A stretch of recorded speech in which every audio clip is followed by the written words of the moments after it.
Hello, dear students. Welcome back to the most interesting series of basic electronics, that is operational amplifier. हमने introduction देख लिया था, practical और ideal op amp कैसा होता है, उसके पैरामीटर्स क्या होते हैं, हमने ये भी डील किया था. नाउ आज का हमारा टॉपिक है स्लू रेट, जो कि one of the new of its kind एक पैरामीटर होगा जो अब तक हमने किसी भी एम्पलीफायर टॉपिक में ये नहीं पढ़ा था. So will deal with slew rate today. So what is slew rate? Easy to understand है. देखिए, we have already learn this part in the introduction of op amp. हमने इंट्रोडक्शन में ये देखा था कि ये जो ऑप एम्प है ऑब्वियसली एक मल्टी स्टेज सेटअप है. इसमें पहला जो स्टेज होता है input stage, differential amplifier, multiple gain stages होते हैं, फिर आउटपुट स्टेज होता है. तो जैसे ही हम इनपुट देंगे, और ऑब्वियसली माइंड इट कि हमारा इनपुट कोई कांस्टेंट इनपुट तो होगा नहीं, एक टाइम वेरिंग इनपुट होगा. टाइम के सेंस में वो बदल रहा होगा अपने आप में input. Every next instant of time the value of input might be value of the input voltage might be different. जो sinusoidal signal obviously time varying signal होता है ना. तो सपोज आप बट फिर भी इजी टू अंडरस्टैंड करने के लिए, इजीली अंडरस्टैंडेबल रखने के लिए मैं जो इनपुट एग्जांपल लूँगा वो कुछ स्क्वायर वेव का लूँगा, ठीक है, सो दैट हमारा जो ये एनालिसिस होगा थोड़ा सिंपलर होगा. तो एक मैंने बनाने की यहाँ पे कोशिश की आपके इनपुट को. इसका कुछ पीक टू पीक वोल्टेज होगा. इन जनरल में वीपी लिख देता हूँ, माइनस वीपी जो भी होगा. देखिए, माइनस वीपी से वोल्टेज स्टार्ट हुआ है, उसके बाद ये एब्रप्टली बढ़ता हुआ प्लस वीपी तक पहुंचेगा. ये आपका प्लस वीपी का वोल्टेज है. तो माइनस वीपी से प्लस वीपी पे एब्रप्टली चेंज होके पहुंच गया. उसके बाद फिर प्लस वीपी से माइनस वीपी पे एब्रप्टली घट के आ गया. सो इस चेंज को थोड़ा समझिए. अब now try to understand the things behind what will happen at the output. उसको समझने से पहले समझिए कि जैसे सपोज माइनस वीपी आपका स्टार्ट है, तो इंस्टेंटेनियसली जैसे ही स्विच ऑन करेंगे आप इसके इनपुट को, माइनस वीपी इसके इनपुट पे अवेलेबल होगा. इसके फर्स्ट स्टेज पे जाएगा, सेकेंड स्टेज पे जाएगा, थर्ड. सो जितने भी स्टेजेज होंगे आउटपुट पे अवेलेबल होगा. फिर वो उसका amplified version, obviously amplification will be there. So I will not again and again recurringly मैं नहीं बताऊंगा कि यहाँ पे एम्पलीफिकेशन चल रहा. So amplification is obviously happening here. But time sense को समझने का यहाँ हम डिस्कस करने वाले हैं कि माइनस वीपी वाला जो वोल्टेज है वो जैसे ही first stage, second stage, third stage और आउटपुट पे अवेलेबल होगा, हो सकता है कि जो फर्स्ट स्टेज पे पहुंचने के बाद सेकेंड स्टेज से थर्ड स्टेज में पहुंचने में obviously it will take certain time. भले वो माइक्रो सेकेंड का टाइम हो, लेकिन टाइम तो जरूर लेगा. Because of multiple stages inside this whole system there will be transmission delay और propagation delay will happen from input to the output. So input side में सपोज आपका वीपी अवेलेबल है और उसी का एम्पलीफाइड वर्जन आपका आउटपुट दे रहा है, तब तक इनपुट आपका बदल के वीपी हो चुका है. बिकॉज आइडियली क्या हो रहा है यहाँ पे, माइनस वीपी से प्लस वीपी में जाने में कोई टाइम नहीं लग रहा है. इसका मतलब ये इंस्टेंटेनियसली चेंज हो चुका है, लेकिन आउटपुट अभी भी आपके माइनस वीपी वाला ही दिखाई दे रहा है. जब तक इस सिस्टम के, इस एम्पलीफायर के फर्स्ट स्टेज को प्लस वीपी मिलना शुरू होगा, ठीक है, ट्राई टू अंडरस्टैंड दिस, कि ऑप एम्प के फर्स्ट स्टेज को जब ये प्लस वीपी मिलना शुरू होगा, उसी टाइम पे तो आउटपुट नहीं मिल जाएगा यहाँ पे तुरंत उसका प्लस वीपी का. Still there will be certain transmission और propagation delay time before the output will actually render the output value of this plus VP. So what is the conclusion, that कि आपका जो इनपुट में change होने के साथ साथ आउटपुट में उसी रफ्तार से, उसी रेट से, उसी टाइम रेट से आउटपुट भी चेंज हो जाए, ये पॉसिबल नहीं है. प्रैक्टिकली ऐसा नहीं होता. आइडियली वी कंसिडर कि इंस्टेंटेनियसली जो चेंजेज इसमें आ रहे हैं, इंस्टेंटेनियसली वो चेंजेज आउटपुट में भी आ रहे हैं. लेकिन because of this circuit complexity के वजह से आपका इसमें जो चेंजेज हो रहा है उसके साथ सिंक में तो काम नहीं कर रहा ना. यहाँ आप चेंज कर चुके हो, लेकिन यहाँ पर सपोज प्रोपेगेशन डिले चल रहा है, तो यहाँ पे वो जो चेंज स्पॉन्टेनियसली या इंस्टेंटेनियसली नहीं दिखाएगा, वो थोड़ा देर बाद दिखाएगा. एंड दैट देर का मतलब ये नहीं कि काफ़ी टाइम लग जाए ना, माइक्रो सेकेंड ही हो सकता है डिले हो. So the thing is that your output is not going to respond exactly in the time sense of time rate of the input change, ठीक है, इसके साथ साथ नहीं होगा. मैं आपको ग्राफिकली दिखाने की कोशिश करता हूँ कि आउटपुट कुछ किस तरह से दिखता है, लगभग मोरलेस कैसा दिखेगा आउटपुट में चेंज। इसका भी कुछ माइनस वीपी होगा, इसका अपना कुछ पीक टू पीक वोल्टेज होगा, ऑब्वियसली एम्पलीफाइड वोल्टेज होगा, बट एम्पलीफिकेशन पे मैं फोकस नहीं कर रहा हूँ मैं। देखिए इनपुट आपने जब वीपी दिया तो ये ट्रांसमिशन डिले के साथ आपको वीपी दे दिया, लेकिन प्लस वीपी वाला जो वोल्टेज है वहाँ पे पहुँचने के लिए ये कुछ टाइम लेगा। देखिए ये अब्रप्टली नहीं जा रहा है, कुछ डायगोनल लाइन दिखाने की कोशिश कर रहा हूँ, इसका मतलब कि ये कुछ टाइम ले रहा है। उसके बाद प्लस वीपी से माइनस वीपी जाने में भी कुछ टाइम ले रहा है। So see try to understand this point here. ये जो यहाँ से यहाँ मतलब पहुँचा है, इस पॉइंट से इस पॉइंट पे पहुँचने में इसने कुछ टाइम लिया है, ठीक है, ये वाला टाइम इसने लिया है, ये वाला टाइम, ये जो टाइम है ये डेल्टा टाइम, कुछ इंस्टेंटेनियस टाइम लिया है, कुछ टाइम तो इसने लिया है in order to change from minus VP to plus VP. Because of this यहाँ पे कुछ जो सर्किटरी लगा उसकी वजह से ये डिले हो रहा है, ठीक है। तो सपोज चेंज जो हुआ है वो डेल्टा वोल्टेज का चेंज हुआ है डेल्टा टी टाइम पे। तो ये अब मार्क कर लो, this will exist, this ratio will exist, ठीक है। This is going to be defined as slew rate, but before I actually defined the terms of slew rate, आप इस बात को समझिए कि इनपुट के साथ साथ आउटपुट इंस्टेंटेनियसली चेंज नहीं कर पाता है, ठीक है। सो ऑप एम्प के बारे में 2-3 बातें जो हम यहाँ कंक्लूड कर रहे हैं वो ये है कि ऑप एम्प जो होता है वो इंस्टेंटेनियसली आउटपुट का रिस्पॉन्स नहीं करता है, कुछ इफेक्ट्स की वजह से, ठीक है, कुछ इफेक्ट्स की वजह से, इंटरनल कॉन्फ़िगरेशंस की वजह से op amp slow down respond करता है। Okay, slow down does not mean कि वेरी लेट है, बट ऑब्वियसली इंस्टेंटेनियस रिस्पॉन्ड न करने को इसको स्लो डाउन वर्ड से जोड़ा जा रहा है। सो स्ल्यू रेट नामक एक टर्म आ जाता है हमारे लिए। तो स्ल्यू रेट का डेफिनेशन भी हमें बताना यहाँ पे जरूरी पड़ जाता है। तो स्ल्यू रेट अब हम बात करेंगे कि है क्या। स्ल्यू रेट के बारे में एक पॉइंट वाइज हम बातें समझेंगे। सिंपल है कि it is a parameter, it is a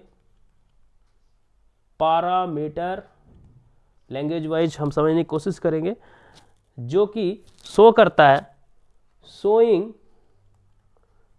the op amps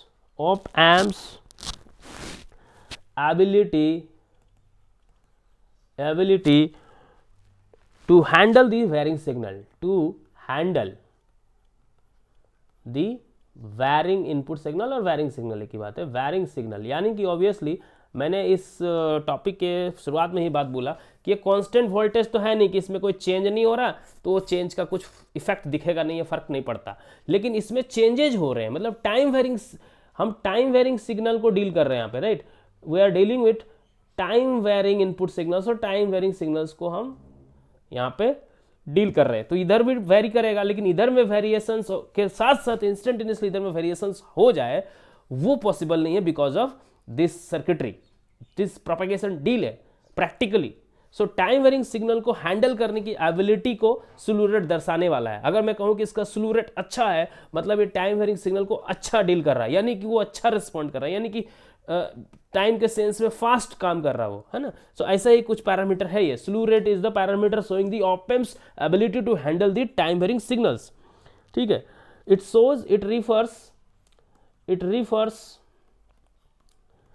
refers how fast the op amp is, इसकी कैपेबिलिटी को समझिए, how fast each op amp is capable of changing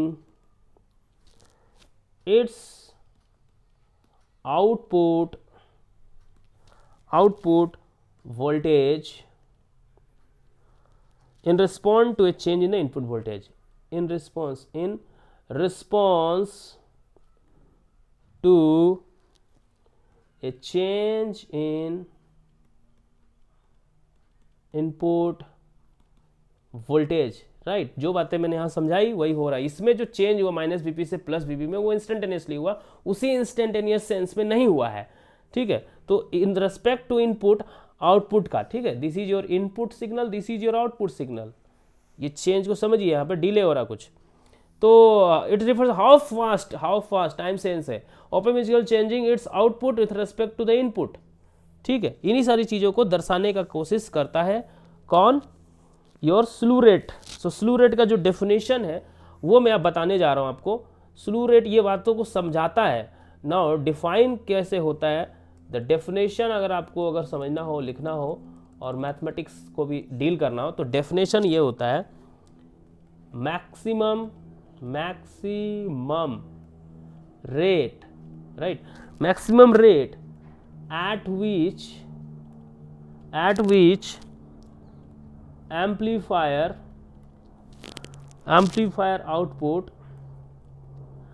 output can change in volts, in voltage per unit time का ये dimension देता है। सो volts पर micro second में इसको मेजर किया जाता है, ठीक है। वोल्टेज ये वाला सेंस है, it's measured in the units of voltage per unit time, voltage per unit time, volts पर, ऑब्वियसली वोल्ट्स पर, how fast the output voltage can change and measured in volts पर माइक्रो सेकेंड। तो इसका unit जो होता है वो होता है वोल्ट पर माइक्रो सेकेंड, ये जरूर आप समझे। सो स्लीव रेट को अगर मैं अब फाइनली कंक्लूड करूं, मैथमेटिकल डेफिनेशन होगा इसका, slew rate is equal to change in, मैंने क्या लिखा है, change in volts with respect to time. तो ये हो गया change in output voltage with respect to time. और इसका भी मैक्सिमम वाला जो, क्योंकि चेंज कभी स्लो भी कर सकता है, कभी कम कर सकता हो सकता है ये जो आपका जो ऑप-एम्प है अगली बार बहुत फास्ट रिस्पॉन्स कर दिया, थोड़ा स्लो रिस्पॉन्स किया, तो जो मैक्सिमम वाला जो इसका स्लू रेट है, मैक्सिमम वाला जो चेंज का रेट है उसको स्लू रेट कहेंगे। सो इसमें भी ये जो मैक्सिमम वर्ड लगा है ये बहुत इंपॉर्टेंट बन जाता है, बिकॉज ये जो dV/dt अपने आप में भी वेरिंग हो सकता है, चेंजेबल हो सकता है, ठीक है।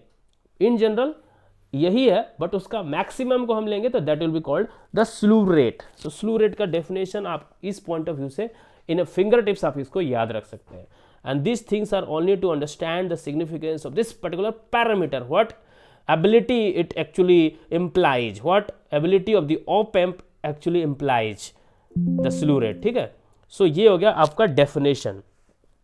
अब आपके डेफिनेशन ऑफ स्लू रेट को समझने के बाद एक चीज़ आपको यहाँ पे मैं बताना चाहूँगा कि देखिए, यहाँ तो आपको एक चीज़ इस फर्स्ट वाले स्लाइड से एक बात आपको रेफर कर दूँ कि फास्ट चेंजेज का मतलब ये भी है, how fast my input is changing is also going to affect the response. यानी कि आप बहुत फास्ट चेंज, बहुत फास्ट वेरिंग है, जो टाइम वेरिंग है, तो ये जो टाइम वेरिंग सिग्नल आपने ले लिया, बहुत फास्ट वेरिंग सिग्नल ले लिया है, बहुत फास्टली चेंज होने वाला सिग्नल ले लिया है, और आपका ऑप-एम्प उतना फास्ट रिस्पॉन्स कर नहीं पाता है, तो ये फिर आपके लिए सुटेबल मतलब वायबिलिटी नहीं होगी, यानी कि आप एक वर्केबल ऑप-एम्प नहीं यूज कर पा रहे हो। So whenever you will choose an op-amp, जब भी आप अपने एम्पलीफिकेशन या जो भी योर एनालॉग सिस्टम का जो ऑपरेशन है उसके पर्पज के लिए एक ऑप-एम्प सेलेक्ट करने जा रहे हो, तो उसके स्लू रेट आपको देखना पड़ेगा क्या कि इस ऑप-एम्प का स्लू रेट कितना है। अगर आपके पास 100 स्लू रेट का आपके पास एक ऑप-एम्प है, तो आप देखोगे कि मेरा इनपुट में जो ले रहा हूँ वो मेरा कैसा होना चाहिए। यानी कि बिना स्लू रेट देखे आप एक इनपुट देने जा रहे हो सकता है आपका आउटपुट डिस्टॉर्ट हो जाए, यानी कि ठीक से वो रिस्पॉन्ड ही नहीं कर पा रहा। ऑब्वियसली इसका सिंपल मतलब ये हुआ कि एक जितना इसका रिस्पॉन्सिबिलिटी है, यानी जितना रिस्पॉन्ड करने का इसका क्षमता, उतना ही वाला इनपुट लगाओगे ना। ये इसका स्लू रेट बहुत स्लो है, बहुत ख़राब है, और आप बहुत फास्ट सिग्नल दे दिए तो फिर खराब हो जाएगा, करप्ट हो जाएगा आपका आउटपुट सिग्नल। सो इसका मतलब what I am trying to conclude here is that कि एक पर्टिकुलर ऑप-एम्प के लिए, मीनिंग एक ऑप-एम्प जिसका स्लू रेट एक पर्टिकुलरली आप जानते हो, उसके लिए जो आप इनपुट सिग्नल देने वाले हो, obviously time varying input signal देने वाले हो, उसका मैक्सिमम फ्रीक्वेंसी आपको पता होना चाहिए। पता चला इतना फ्रीक्वेंसी का आपने दे दिया, frequency also signifies the how fast your this signal is changing, varying. So there will be a maximum operating frequency for every op amp, there will be a maximum operating frequency of input signal या फिर इसको simply लिखना चाहिए कि maximum operating frequency of op amp. आपको मैं बताने जा रहा हूँ, इसको समझिएगा। After the conclusion of this topic you will understand everything about it कि मैक्सिमम ऑपरेटिंग फ्रीक्वेंसी जो आप यूज करने जा रहे हो इनपुट सिग्नल के लिए वो किस किस बातों पे डिपेंड करेगा। स्लू रेट पे तो डिपेंड करेगा ही करेगा। अगर स्लू रेट ज़्यादा है तो आपका मैक्सिमम फ्रीक्वेंसी भी ज़्यादा यूज कर सकते हो, स्लू रेट कम है तो आप मैक्सिमम फ्रीक्वेंसी भी ज़्यादा यूज नहीं कर सकते हो। But apart from that one more point is going to you know here we coming see, आपका जो वीपी है ये बहुत हाई एम्पलीफिकेशन दे रहा है, तो आपका जो आउटपुट वोल्टेज है, जो पीक टू पीक वोल्टेज है, जो बहुत हाई जाने वाला है। तो जितना ज़्यादा हाई जाने वाला है वो भी मैटर करेगा। अगर थोड़ा हाई जाने वाला, ये टाइम डिपेंड कर रहा है ना, चेंज कितना चाहिए आपको, तो पीक टू पीक वोल्टेजेस के ऊपर भी डिपेंड करेगा। Will see this. सबसे पहले बता दूं कि मान लीजिए आपका जो आउटपुट है वो भी एक साइनोसोडल सिग्नल है, ठीक। साइनोसोडल सिग्नल को साइन ओमेगा टी लिख सकते हैं, टी का फंक्शन है, ओमेगा इसका एक फ्रिक्वेंसी है, एक एंगुलर फ्रिक्वेंसी है, और इसका पीक वोल्टेज ये है। इफ ग्राफिकली आप इसको देखना चाहो तो तुरंत दिखा देता हूँ। साइनोसोडल सिग्नल को ऐसे दिखाया जाता है, ये टाइम का एक फंक्शन है, इसका जो मैक्सिमम वैल्यू है वो वीपी है, मिनिमम वैल्यू भी माइनस वीपी है। तो ये आपका एक साइन ओमेगा टी का फंक्शन हो गया। ये ओमेगा टी फंक्शन है बट ओमेगा कांस्टेंट है, टी इसमें वैरिंग है, और वीपी इसका मैक्सिमम वोल्टेज है। तो नाउ डिफ्रेंशिएट कर देते हैं बोथ साइड को टी के रेस्पेक्ट में, क्योंकि टी मेरा वैरिंग है। Differentiate both side with respect to time, ठीक है। तो v0 मतलब dv0 डिवाइडेड बाई dt हो जाएगा इधर, और इधर अगर आप करो तो vp आपका कांस्टेंट है, vp आ जाएगा। साइन ओमेगा टी का अगर आप करो तो कोस ओमेगा टी बन जाता है। साइन ओमेगा टी का डिफ्रेंशिएट करते ही this will become your cos omega t, and see we are differentiating with respect to t, right? t के रेस्पेक्ट में डिफ्रेंशिएट करो तो ओमेगा तो इसके लिए कांस्टेंट है, इसलिए ओमेगा भी आ जाएगा as a constant. So this will become vp omega cos omega t। Now ये तो आपका एक वैरिंग सिग्नल का सेंस में दिखा रहा है, बट इसका जो मैक्सिमम वैल्यू होगा वो ये होगा, है ना। इसका मैक्सिमम वैल्यू ये होगा, पीक इसका ये बन गया। तो इसका अगर मैं मैक्सिमम निकालूँ dv0 बाई dt, इसका जो मैक्सिमम निकालूँ मैं अगर, तो ये हो जाएगा vp ओमेगा सी। यही तो मेरा स्लू रेट है ना, यही तो मेरा स्लू रेट है। Change in voltage, output voltage with respect to change in time and the maximum of that. So maximum of that, यही मेरा स्लू रेट है। सो फाइनली मैंने क्या देखा कि इसको मैं अगर ऐसे रिलेट करूँ तो लिख सकता हूँ vp omega is equal to slew rate. See same thing यहाँ पे है vp, ठीक है। अब यहाँ से vp लिख सकता हूँ, ओमेगा को मैं लिख सकता हूँ 2 पाई f इज इक्वल टू लिख सकता हूँ स्लू रेट। यहाँ से अगर f की वैल्यू निकालूँ तो आ जाएगा slew rate divided by vp into 2 pi. Now इसको मैं करने जा रहा हूँ ब्लॉक। ये क्या है, आपका स्लू रेट बढ़ेगा तो ये भी बढ़ा सकते हो, लेकिन स्लू रेट कम होगा तो ये भी कम होगा। So this is your maximum operating frequency. जिस फ्रीक्वेंसी पे आप ऑपरेट कर सकते हो उस ओपेम को लिमिट कर दिया जाता है स्लू रेट द्वारा। तो चलो स्लू रेट तो सीधा सीधा बता रहा है कि स्लू रेट आपका अच्छा है तो आप मैक्सिमम ऑपरेटिंग फ्रीक्वेंसी ज़्यादा फ्रीक्वेंसी पे ऑपरेट कर सकते हो। स्लू रेट आपका स्लो है, कम है, तो आप लेस फ्रीक्वेंसी पे ऑपरेट करोगे। बट एक चीज़ और देखिए ध्यान से यहाँ पे, सॉरी नॉट 2 पाई, वीपी पे ध्यान दीजिएगा। 2 पाई तो कांस्टेंट है, ठीक है। इस वीपी पे ध्यान दीजिए। ये जो वीपी है वो क्या बताना चाहता है, ये बताना चाहता है कि आपका पीक टू पीक वोल्टेज अगर बहुत हाई है तो ऑपरेटिंग फ्रीक्वेंसी आपकी कम हो जाएगी। पीक टू पीक वोल्टेज, ये जो आउटपुट वोल्टेज का ही तो पीक टू पीक वोल्टेज है, ये जो peak to peak voltage output का ये बहुत ज़्यादा होगा तो ऑब्वियसली चेंज होने में टाइम भी बहुत लगेगा। ये वीपी की वैल्यू बहुत ज़्यादा होगी तो चेंज टाइम भी ज़्यादा लगेगा। चेंज टाइम ज़्यादा लगेगा तो आपका जो ऑपरेटिंग फ्रीक्वेंसी आप यूज कर रहे हो उसको लिमिट कर देगा ये। तो simply it means to say that your operating frequency has a maximum limit and that is decided by obviously your slew rate and your VP, that is a peak to peak voltage. If your peak to peak voltage is very high then your operating frequency will be less. So ये भी एक terms है जो आपको पता होना चाहिए, exams में पूछे जाते हैं, अंडरस्टैंडेबिलिटी इसकी होनी चाहिए, इसका सेंस आपको होना चाहिए स्लू रेट से कैसे रिलेटेड है, और बहुत ही सिंपल मैथमेटिक्स के थ्रू मैंने इसको डिराइव किया है।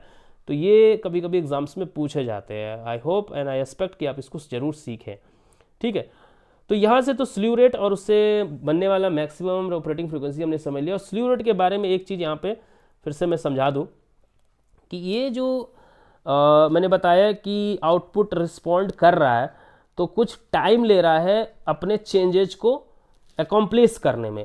ऑब्वियसली चेंज हुआ इनपुट में तो आउटपुट में भी चेंज होना चाहिए, but because of the propagation delay वो चेंज इंस्टेंटेनियसली नहीं हो रहा। लेकिन this is happening practically, this has to happen practically, but we are not expecting this. We expect कि आइडियली ये ना हो, आइडियली ये जीरो टाइम में चेंज हो जाए। इंस्टेंटेनियसली चेंज होने का मतलब जीरो टाइम में चेंज हो जाए। जीरो टाइम पे चेंज होने का मतलब नो टाइम ले, यानी delta T should be tending to zero, यानी कि डेल्टा टी जो टाइम है वो जीरो के बराबर के आसपास हो जाए।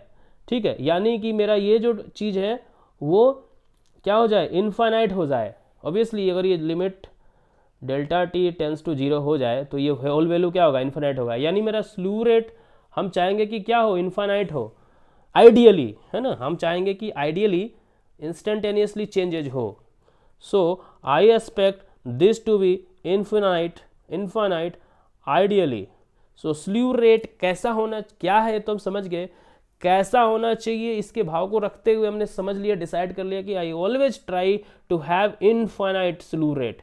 And by this I am going to conclude this slew rate concept and begin the new topic that is ideal parameters. ठीक है, आइडियल पैरामीटर्स का जो हमारा टॉपिक है वो मैं आज कवर कर देता हूँ, आइडियल पैरामीटर्स का टॉपिक। तो ओपेम का जो आइडियल पैरामीटर होना चाहिए वो देखते हैं। आइडियल ओपेम्प पैरामीटर्स ऑलरेडी हमने सब कुछ जाना है, बट एक कंक्लूजन होगा, एक समरी होगा हमारे लिए ये। ठीक है, पहला पॉइंट है कि जो आपका इनपुट इम्पिडेंस है, इनपुट इम्पिडेंस, ठीक है, जिसको हम नॉर्मली आर आई से या जेड आई से भी डिनोट किया जाता है, हम ये चाहेंगे इनफाइनाइट होना ऑब्वियसली, क्योंकि ज़्यादा से ज़्यादा इनपुट इम्पिडेंस होगा तो ज़्यादा से ज़्यादा वोल्टेज को ये ले पाएगा। आउटपुट इम्पिडेंस हमारा जो है, आउटपुट इम्पिडेंस ये जरूर हमको याद रखना है, सारी चीज़ें ये हमारा जीरो होना चाहिए, क्योंकि आउटपुट इम्पिडेंस का मतलब होता है कि जो आपका ऑपेम्प है वो आउटपुट के डिलीवरी के टाइम पे जो खुद वोल्टेज ड्रॉप करता है वो अपने आउट इम्पिडेंस पे करता है, तो उसका खुद का इम्पिडेंस यानी आउटपुट के पॉइंट पे जो इसका खुद का इम्पिडेंस है वो नेग्लिजिबल हो, आइडियली जीरो होगा, तो जो आउटपुट डिलीवर करने वाला है वो खुद कंज्यूम नहीं करेगा, मैक्सिमम या कह सकते हैं आइडियली वो सारा दे देगा आउटपुट वाले टर्मिनल पे, आउटपुट वाले लोड पे जो भी डिवाइस कनेक्ट किया गया। So hence output impedance should be zero ideally. तीसरा चीज ऑब्वियसली हम चाहेंगे कि गेन किसी भी एम्पलीफायर का मैक्सिमम हो, जो गेन हो वो इनफाइनाइट हो आइडियली। ठीक है, चौथा नंबर पॉइंट है बैंडविथ। बैंडविथ जो होता है वो भी फ्रीक्वेंसी रिस्पॉन्स को सिग्निफाई करता है। हम चाहेंगे कि हर प्रकार की फ्रीक्वेंसी पे ये काम करे मेरा ओपेम्प, तो ये भी मैं चाहूँगा इनफाइनाइट हो, बैंडविथ भी मैक्सिमम हो। प्रैक्टिकली पॉसिबल हो या no that is not a matter, but what we expect from an amplifier और एन ओपेम्प इज दैट। पांचवा नंबर पॉइंट जो अभी अभी हमने जाना है, अभी अभी हमने सीखा है वो है, अच्छा मैं पहले उससे पहले CMRR भी बता देता हूँ। CMRR आपने पढ़ा है obviously, common mode rejection ratio. We know that the essential part of the op amp is a differential amplifier. Differential amplifier का क्या इंटेंशन है, सिर्फ डिफरेंशियल मोड को एम्पलीफाई करना, कॉमन मोड को रिजेक्ट करना ना। इसलिए CMRR भी हमारा इनफाइनाइट होना चाहिए। ऑलरेडी हमने डिस्कस किया हुआ है why and how, what does it mean. Common mode को ये रिजेक्ट कर देगा, कॉमन मोड रिजेक्शन रेशियो को सिग्निफाई करता है, कॉमन मोड को ये रिजेक्ट कर देना चाहिए। इसीलिए कॉमन मोड रिजेक्ट तभी करेगा जब ये कॉमन मोड का जो गेन वो जीरो होगा, और कॉमन मोड का गेन जीरो होगा तो ऑब्वियसली आपका ये जो रेशियो होगा इनफाइनाइट हो जाएगा, क्योंकि ये रेशियो ये होता है AD/AC, ये जीरो होगा तभी तो ये इनफाइनाइट होगा, ये CMRR होता है। ठीक, और अभी अभी हमने पढ़ा है स्लीव रेट। स्लीव रेट ये तो ऑब्वियसली हमने देखा कि स्लीव रेट भी आपका इनफाइनाइट ही होना चाहिए। सो ये जो पैरामीटर्स है हमेशा कीप इन माइंड रखेंगे, हमेशा इस तरह का कोई कॉन्सेप्ट लेते हुए हम सारा एनालिसिस करने वाले, जितना भी कॉन्फ़िगरेशन पढ़ेंगे, जितने भी हम लीनियर और नॉन लीनियर सेटअप देखेंगे ओपेम्प का, सब में इसी पॉइंट ऑफ व्यू से एनालिसिस करेंगे, आइडियलिटी को कॉन्सेप्ट में रखते हुए। सो आई होप आपको आइडियल ओपेम्प के पैरामीटर भी तो ऑब्वियसली समझ में आए होंगे। स्लीव रेट जो आपके लिए एक नया कॉन्सेप्ट था ये भी आप समझ गए होंगे। Thank you so much. अगले क्लास में हम पढ़ने की कोशिश करेंगे नेगेटिव फीडबैक के साथ ऑप एम्प को। Thank you for now.